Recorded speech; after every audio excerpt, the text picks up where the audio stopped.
So let's start from the inverse sine.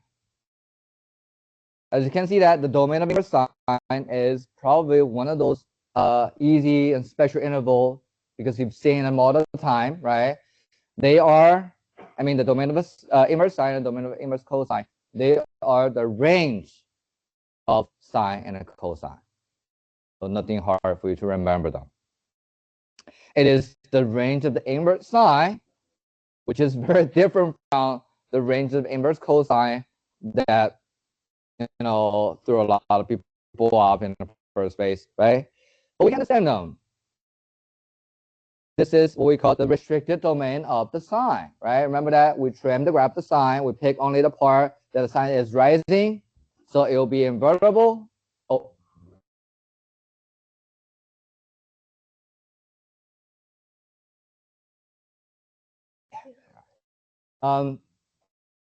Right. So that's the restricted domain of the sine. If you invert the sine, you get that as the same range of the inverse sine.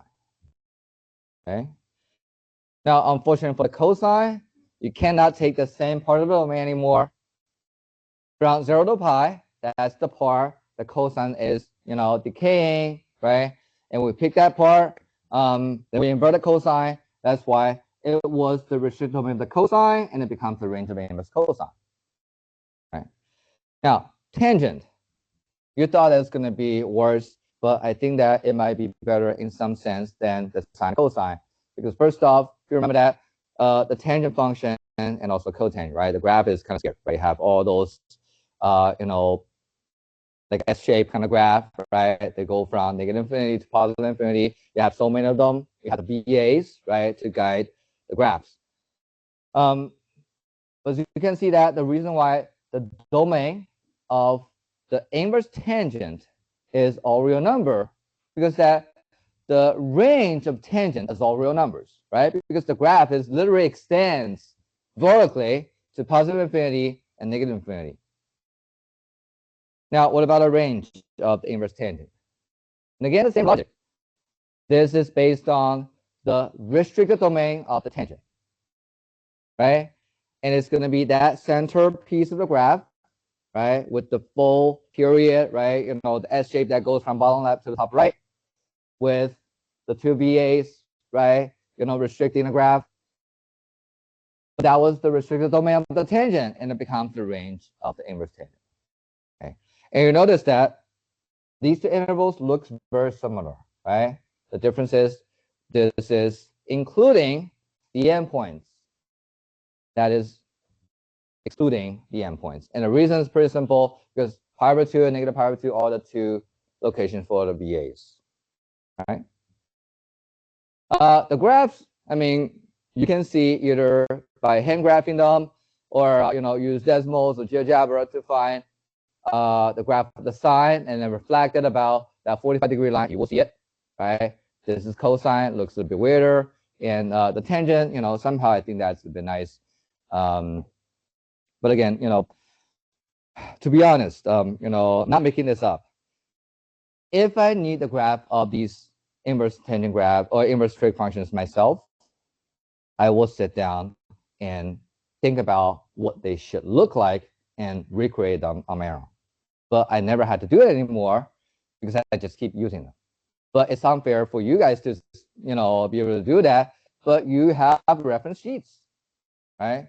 And all I have to do, if you do find these graphs somehow helpful to you, then you'll find a way to remember them, or at least make the process a bit easier. But I'll say that the range and domain for those trig functions and inverse trig functions are more important than the graph of the inverse trig, because you can always get it if you need. But I highly doubt that you need that for the test. Right? All right. So now these 5 questions are, you know, something you guys already worked out last time. Just want to at least that make you feel a bit more confident, you know, in playing with the calculator and get those inverse trigs worked out. So even though that it's never likely you're going to have those questions like directly asking you what is cosine inverse -1/3, but in 5.8, It'll be real world questions. And somewhere along the way, you have to be able to work out those angles out of those inverse trigs, right? So you need to be confident in using your calculator. So make sure that you're taking homework and also our in-class practice as or every time you have to play with those inverse trigs, use the calculator to at least get the right answers. But also make sure that if you're using somebody else's calculator, you'll be using it, for our test, know what calculator you're gonna get and know how to convert between the go between radians and degree modes. Okay, because you see that those angles are most likely in radians. Okay. Now, today we're gonna focus on these interesting properties. And I'll let you stare that down for a minute, just to appreciate, how nice they are. But also, I have to point out they might not seem as simple as they are. So that's the issue. Right? Otherwise, it will be so easy that I just tell you what they are, what those properties are, and you can go start, trying those problems at a test level. But since that's not going to work out that easily, sometimes, not always. But just go ahead and take a look at if they somehow make sense, that you're evaluating the sine inverse inside the sine, or the other way around, with cosine inverse, tangent inverse, right? So whatever you feed into that function, and after you do the function and its inverse, right, 2 times in a row, so you get the same input back as a return. But the problem is why they're mentioning those intervals, and they all look very different, right? Sometimes. And also what you can try, I think that you've done it last time. So now again, reassure yourself that sometimes it will work out, not exactly as expected. The calculator with you, go ahead and type in this expression for me: sine of inverse, not sine inverse, sine inverse of sine of 2 radians. This is not 2 degrees, right? 2 radians.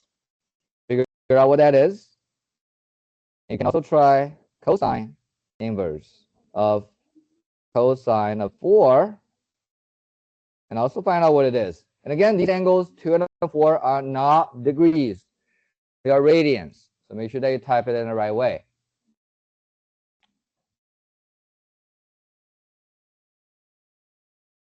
And you see why am I asking you to do that, right? Because there are 2 properties seems to suggest that you're going to get the 2 for the first expression. Is supposed to get a 4, right, from the second expression, but turns out they don't work.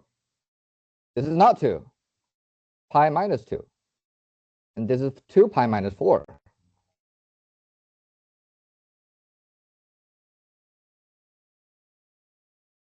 Okay.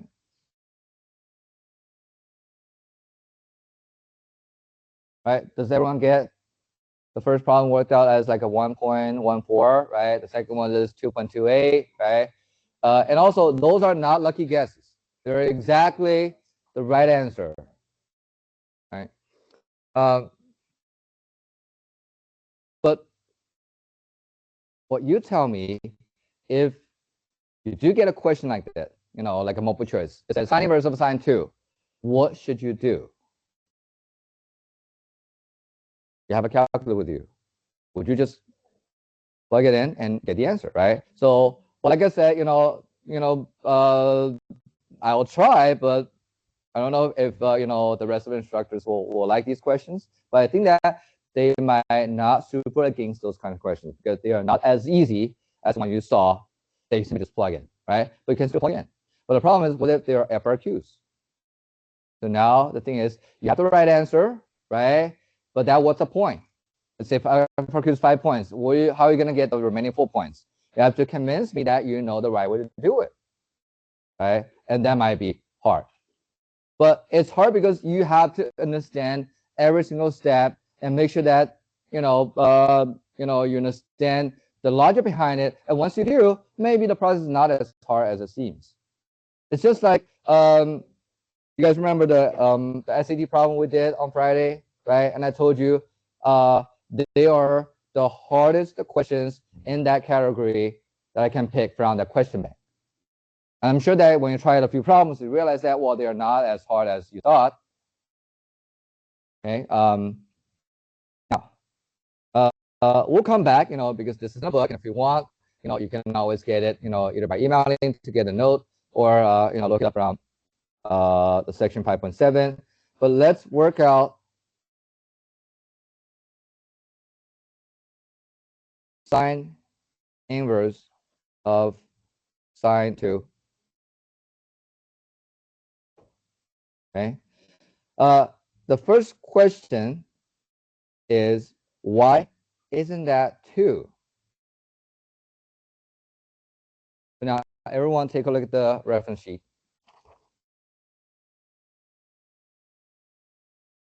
Stare at the first inverse trig function, right? So I'm asking you to think about, if someone's feeding a 2 to the sine, would that be a problem? Or let's say the sine is going to complain about the 2. Now, just so you know that if a function gets some input which is not in its domain, it complains. Just like if you type in square root of -2, what do you get in a calculator? An error, because the calculator complains because negative number is not in the domain of the square root function. So the question is the 2 radians in the domain of the sine? Yes or no?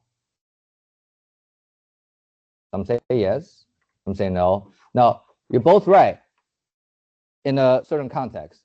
If you say yes, you're right because sine has all real number for its domain. It takes all real numbers.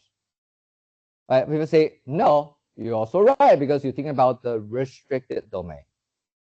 Well, again, take a look at the inverse sine. The range of the inverse sine is the restricted domain of the sine, right? Is 2 in the restricted domain of the sine? No, because the restricted domain says that no greater than pi over 2. Pi over 2 is 1.5, right? Roughly 1.5. 2 is not in the restricted domain. So you see a problem, right? Now, the second problem is, you thought that you're going to get the 2 back, but I'm telling you it's not. What's wrong with the 2?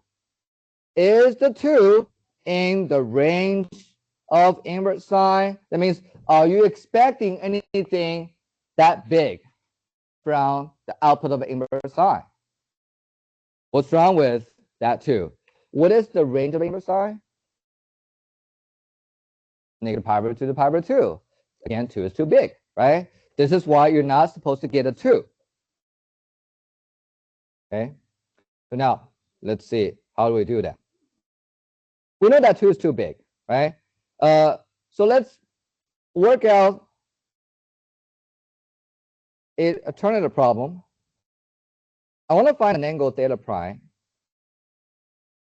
such that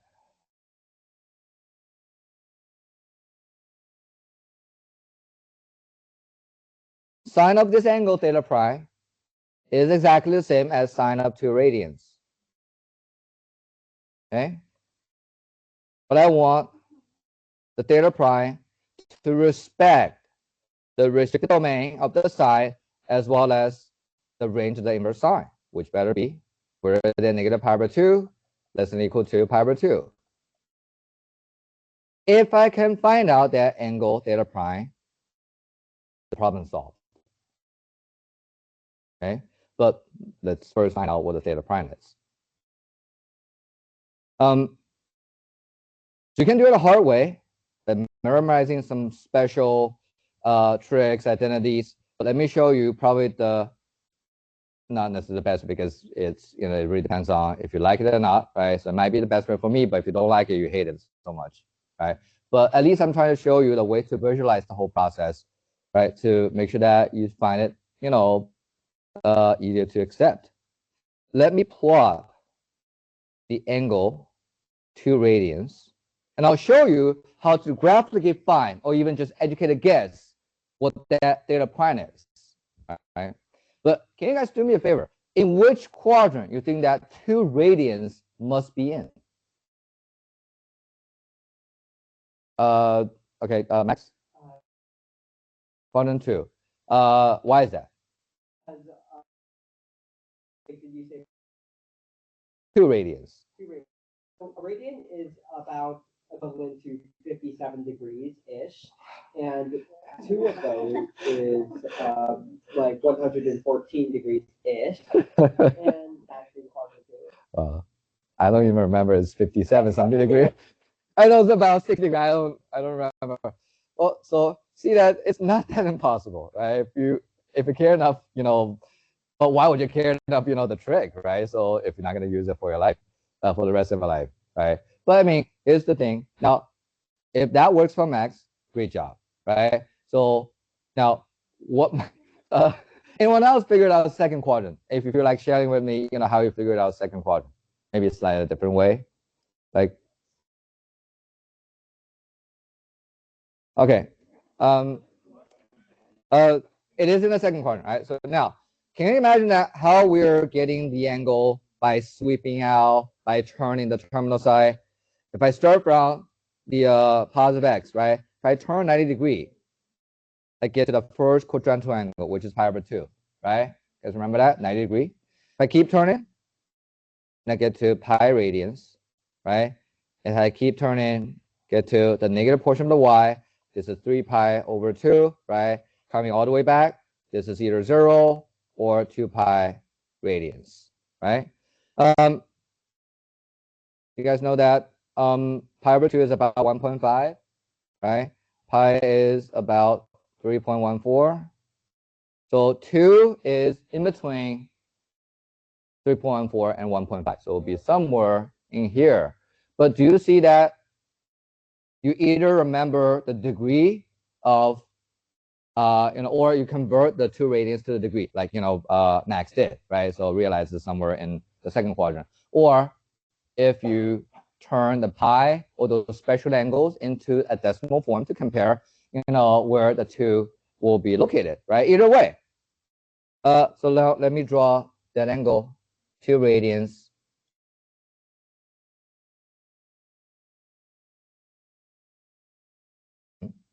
What's going on? Okay, there we go.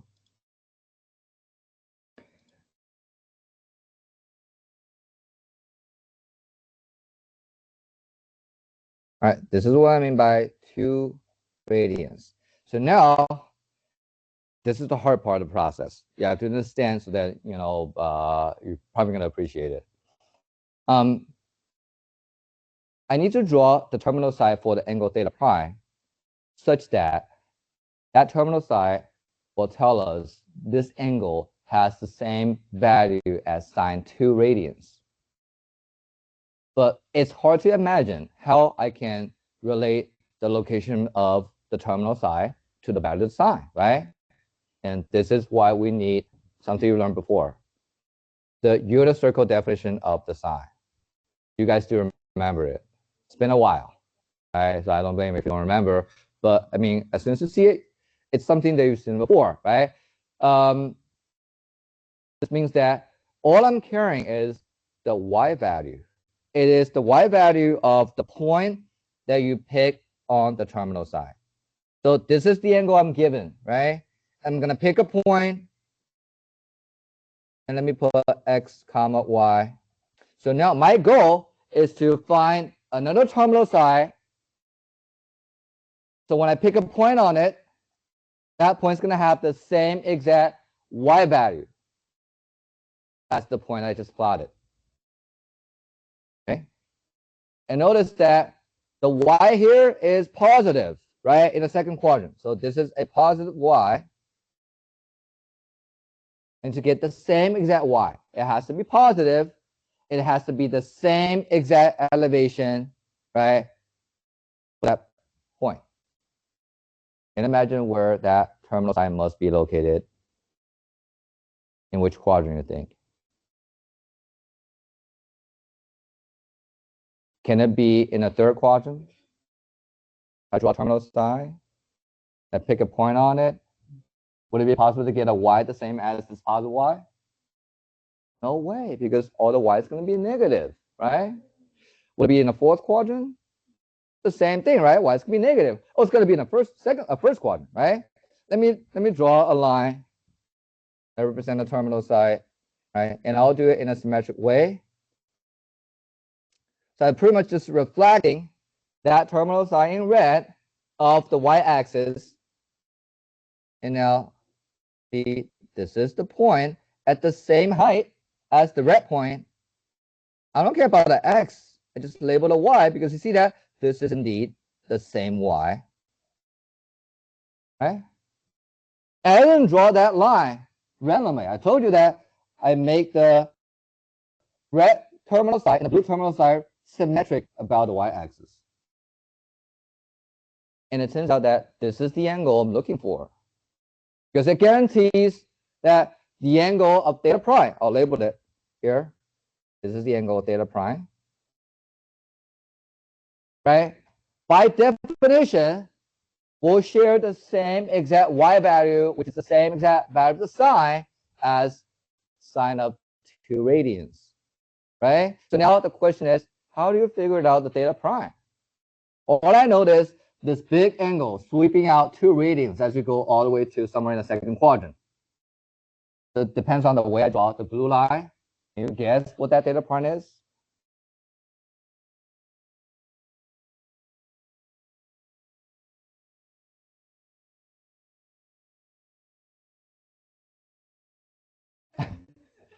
Guess what the theta prime is supposed to be based on how I draw the terminal side of the theta prime. It's the red line reflected off the y-axis. Okay, and this angle is 2.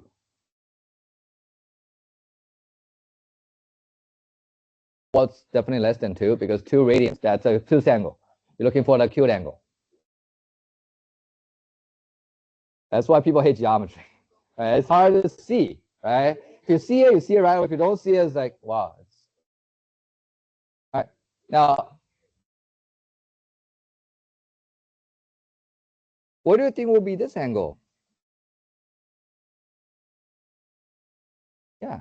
How much is this?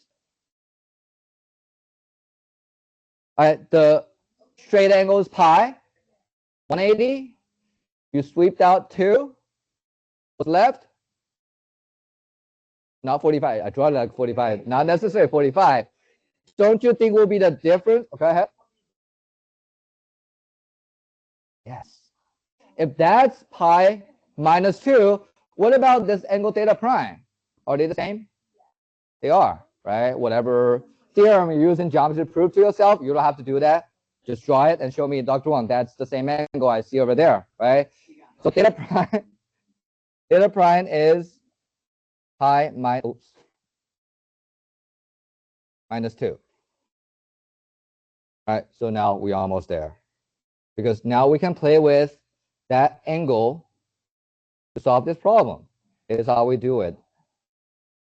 We say, okay, we want sine inverse of sine 2. I know that I still want to get the 2, right, as a return, but 2 doesn't work. It's too big. So how about I replace sine of 2 with sine of pi minus 2? There's nothing to lose, right? Since I spent, like, I don't know, 5 minutes to convince you that you're getting the same exact return from the sine. If you evaluate it at 2 radians, we can also evaluate the sine at pi minus 2 radians. They're the same, exactly the same, right? See, that's the same y value. But what's the beauty of the pi minus 2? What was wrong with the 2? The 2 was too big, bigger than pi over 2. Now, is pi minus 2 less than pi over 2? It better be. You see that it's literally in the first quadrant. What is pi over 2? The y-axis. So now you see that you can even check with the calculator, right? Pi minus 2 is less than 1.5, right? So now pi minus 2 respect the restricted domain of the sine, respects the range of the sine inverse. Therefore, these two guys sort of like cancel each other. So you get pi minus 2. And this is why the calculator tells you it's pi minus 2, not 2. How do you like the process? You hate it? Go ahead.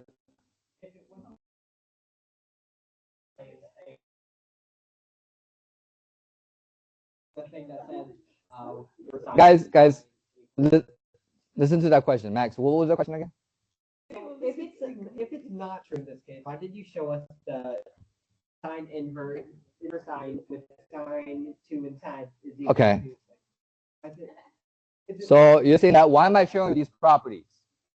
Right? I didn't wrote the book. So no. Is what the books can justify why they are able to show you the property, because they told you that it's not going to work out if x is not in this interval. Because 2 is bigger than pi over 2. That means it's not going to work out right away. So you have to massage the 2 to make sure it works out. Right? Yes. Right. But please understand, practice speaking. If you do get a question like that in the test, get the right answer first. Use the calculator. If you're lucky enough, it's a multiple choice, you're done. If it's not multiple choice, so you're going to have to figure out a way to show me, convince me that you know the right way to get it. Right? So, yes, convince me. Right? So, however you do it, you have to convince me that you're able to think through the process. Right? But hey, take a look at this angle. Isn't that some kind of special angle? You think I'm using theta prime for no reason? When did you see the theta prime last time? I literally find the angle terminal side and the horizontal line. Isn't that the reference angle? It is the reference angle up 2 radians. See that? You literally subtract the 2 from the pi, right? Isn't that what you guys used to do? And you're so good at it? Right? There you go, right? Okay. But you wish it's going to work out all the time, but it won't. But keep this idea in your head. So turns out that the reference angle is going to be a very good starting point. Think about that, right? Now, try one more problem, and you're probably going to see this better. You might not like it, but still, I think that it will somehow work out a little bit better, right? So remember that we had cosine inverse of cosine of 4, right? You know it's not going to be 4. But what's wrong with the 4? Again, let's take a look at the range and the domain of the cosine inverse, right? Now, again, take a look at so someone's trying to feed a 4 to the cosine. Will the cosine complain about the 4? Yes, because the 4 is not in the restricted domain. It's too big, right? It's bigger than a pi. Not to mention, if you think that you're going to get a 4, guess what? 4 is even too big for cosine inverse, because cosine inverse has the range from 0 to pi, right? So either way, that 4 is just wrong. So now what we'll have to do is, again, let's find such an angle theta prime. So I want cosine theta prime the same as cosine 4 radians. And I want the 4, not the 4, sorry, theta prime to respect the restricted domain of cosine and the range of the inverse cosine. So it will be 0 less than or equal to theta prime less than or equal to pi, right? The same exact process, just that cosine, right? And also I'm going to plot the angle for you. And again, you guys tell me in which quadrant you think the 4 radians is. This is 0. This is pi over 2. This is pi. This is 3 pi over 2. 4.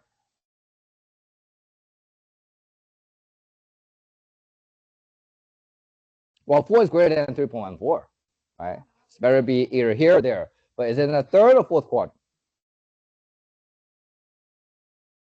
You can check, right? I think that it's less than 3 pi over 2. So it'll be in the third quadrant.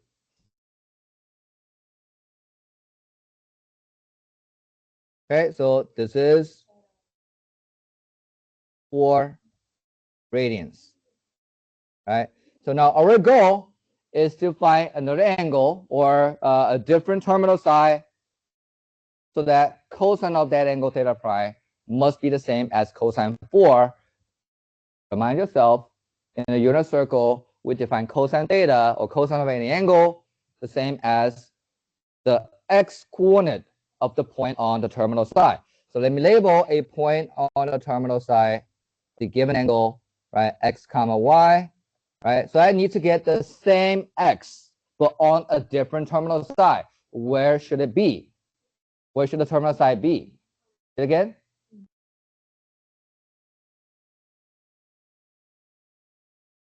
I already told you that. Don't even think about the lower half of the plane.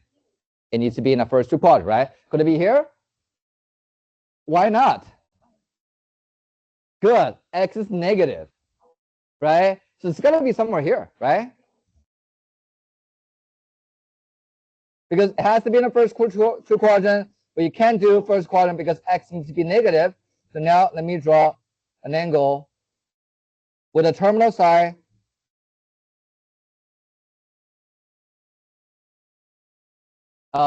that is this red one reflected off from the x-axis. I'm going to put a point here, right? And I'll put x comma whatever because I don't care about the y.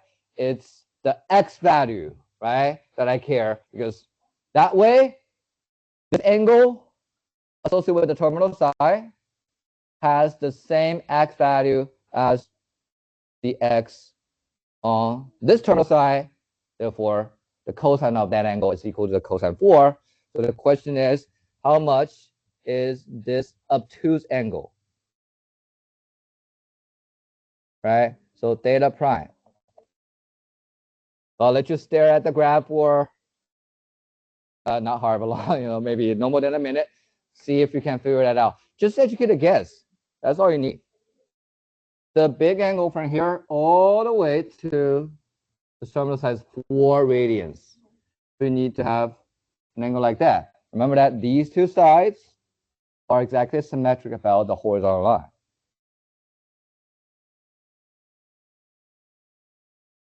Minus 4. Okay, so you're getting what? This one? Right? No. But it's very close to what you actually want. No.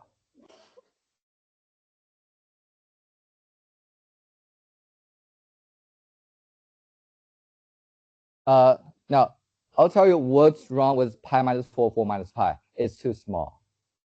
It's acute angle. I want obtuse angle. But it's close. 3 pi over 2? No. Or is it because I put 3 pi over 2 here to confuse you? That's the quadrantal angle. What's the angle in between this? You can figure it out. Yes, Max? 2 minus 4. 2 pi over 2. 3 pi. I meant 3 pi. 3 pi over 2 minus 4. No. All right, guys, what about this angle?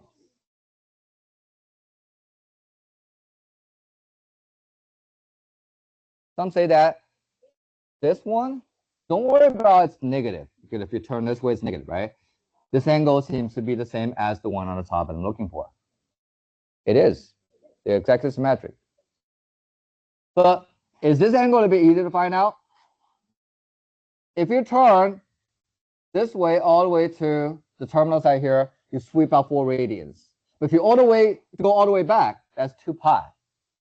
There's still something left over you haven't swept out. What is this angle? Isn't that just the difference between the 2 pi, which is a full swing, and the 4 radians? So let me put it down. So I claim that the angle here on the bottom is 2 pi minus 4. Because if you go all the way here, that's 4.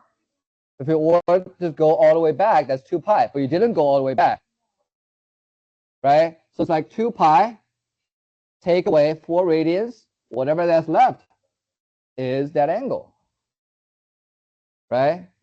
So I can go all the way here and back off a little bit, right? And that's the reference angle. Not the, sorry, not the reference angle, theta prime.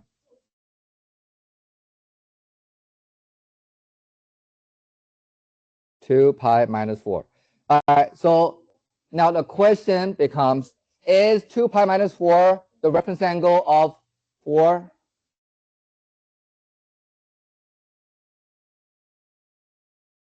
Is 2 pi minus 4 the reference angle of 4? Raise your hand if you say no. You're right. It's not. What's wrong with it? Why is it not a reference angle? Good. Yes, it's too big. It's literally a obtuse angle. How could it be a reference angle, right? But do you see that it's so close to the reference angle, because the reference angle will be its supplementary. Because this is the angle 2 pi minus 4, right? And I think Maya, right, find out pi minus 4 or 4 minus pi. She found the supplementary of the angle I was actually looking for. Add up to be 180. All right. So now the hard part is, if we realize, oh, the reference angle is going to work out. Yes, it did for the first problem. It didn't, but almost, right? Because looking for either the reference angle or the supplementary of the reference angle. Okay.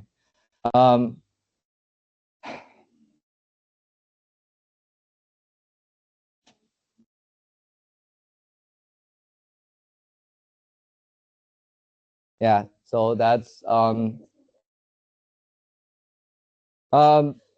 that it's kind of confusing, and I do echo what Max was concerned about, why they're showing you those property, right? They seem so powerful, but you have those restrictions. You can't do this, you can't do that. Then what's the point of having the property, right? Well, I don't know the answer. I know how to figure it out, but it's gonna take time. I think that's gonna be the same case for you. So if you have to figure it out, well, again, the good news is at least that everyone should get the right answer. It's just that, are you able to figure out how it works? But let me put it this way. So you know how to use iPhone, right? You can be an expert. You can be a lot better than I am about iPhone, because it turns out all I use is just text and call, and sometimes, browse the website. I don't have the time to play the games. I don't have any games on the phone, right? So now, don't mention it, right? So yeah, thanks for pointing that out. Okay, the thing is, can you design an iPhone? Can you make an iPhone on your own?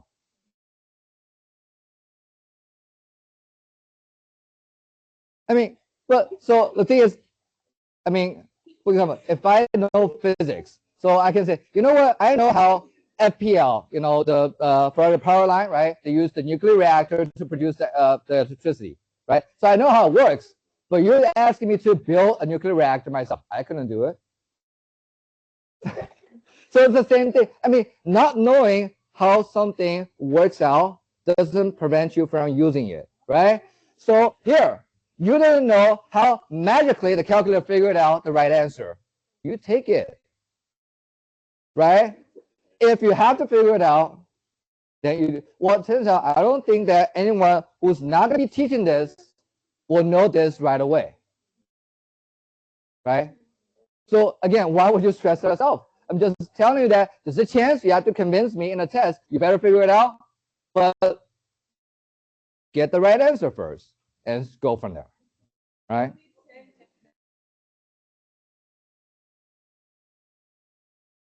Say it again. Good catch. Only in this case, you can literally put in anything for x, it's going to work out. Otherwise, you see that you all have to respect the domain or range or whatever. I don't even remember what they are, because it's just hard to remember all of these, right? So all I remember is the way to work it out intuitively, right? Require less memorization, but you have to appreciate the logic behind it. Anyway, so now, but again, hopefully, those easier versions gonna calm you down a little bit. Now, I'll give you 2-3 minutes. Try all 3 letters. What do you say? Are you allowed to use calculator? Yes. Go get the answer right. Then make sure that try to understand it. Because what if I pick those as FRQs?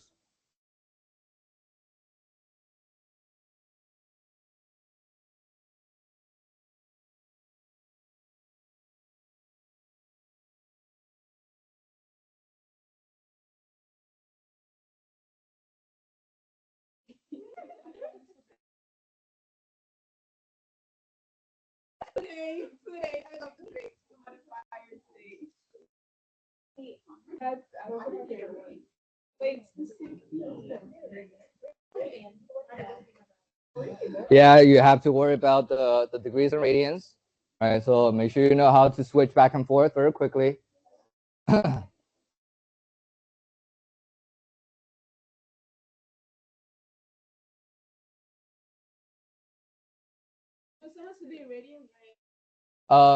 Most likely. I haven't seen a lot of questions in degrees. Right.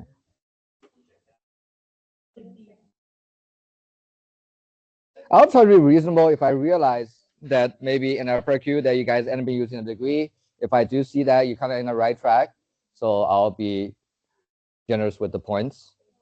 But you know, MCQ, you have to pick the right option. If you put D and the answer is B or A, no, I have to.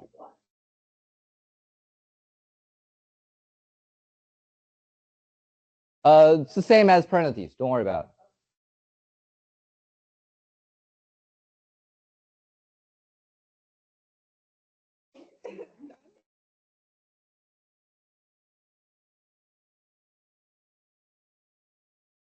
All right, 1 more minute. It's all about that you know your calculator and how to type in, you know, these things properly.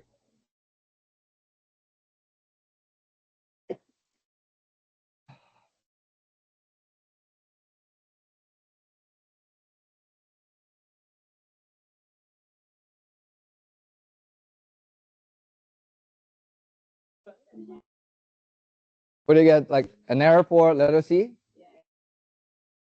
That might be the right answer. So see that? You see, calculator can, I won't say can never be wrong, but most likely they're right, right? So now you have to see, well, why is that? Anyway, so I think that's good enough, right? So let me put the answers down, and I'll help you guys to understand them. First one is 0.7. Second one is 0, right? This one's undefined. All right. So now let's see what's wrong with, well, like say, you know, why the letter A works out perfectly. So again, take out a reference sheet. Let's see what's going on with letter A. So someone trying to feed 0.7 to cosine inverse. Is 0.7 in the domain of cosine inverse? Yes. Okay. The first test is passed, right? Now, you thought you're going to get 0.7 back? Well, is 0.7 also in the range of cosine? Yes, because cosine goes from -1 to 1, right? That means that's why it works out perfectly, right? Nothing wrong with it. Now, the pi, is it in the restricted domain of the sine? Look again. The restricted domain of the sine, which is also the range of the sine inverse, is from -pi/2 to pi/2. Pi is too big. And also, you thought that you're going to get the pi back, even if it passed the first test. The pi is not in the range of inverse sine. So now you're going to have to do the same thing, right? So I'm going to draw the angle pi, which is all the way to the negative, you know, portion of the x-axis, right? So I pick a point and I labeled it as some sort of x. But what is the y coordinate of a point on the x-axis? 0. And I want sine of some angle equals to sine pi. The sine cares about the y value. It means I need to find such an angle somewhere that has the 0 y value. And a point on a terminal side has the 0 y value. It's not going to be the same point. You see that it can only be over here, right? That means I'm looking at another point with some sort of x, I don't care, but it's going to be 0 y. But I couldn't even label angle theta prime because it's 0 degree, right? 0 radians. Therefore, you figure that theta prime is 0. Now, is 0 good? Because notice that 0 is indeed inside the restricted domain of the sine, and it's also inside the range of inverse sine. That's why you get a 0 around that letter B, right? Now, what's wrong with negative 1.2? Again, take a look at the cosine and the inverse cosine. Is negative 1.2 in the domain of inverse cosine? No, right? Because the inverse cosine has domain from 0 to, no, my bad, from negative 1 to 1, right? Therefore, it didn't even pass the first test, right? You know, this is why the function complains. You didn't even get to the cosine, right? Yeah. Now,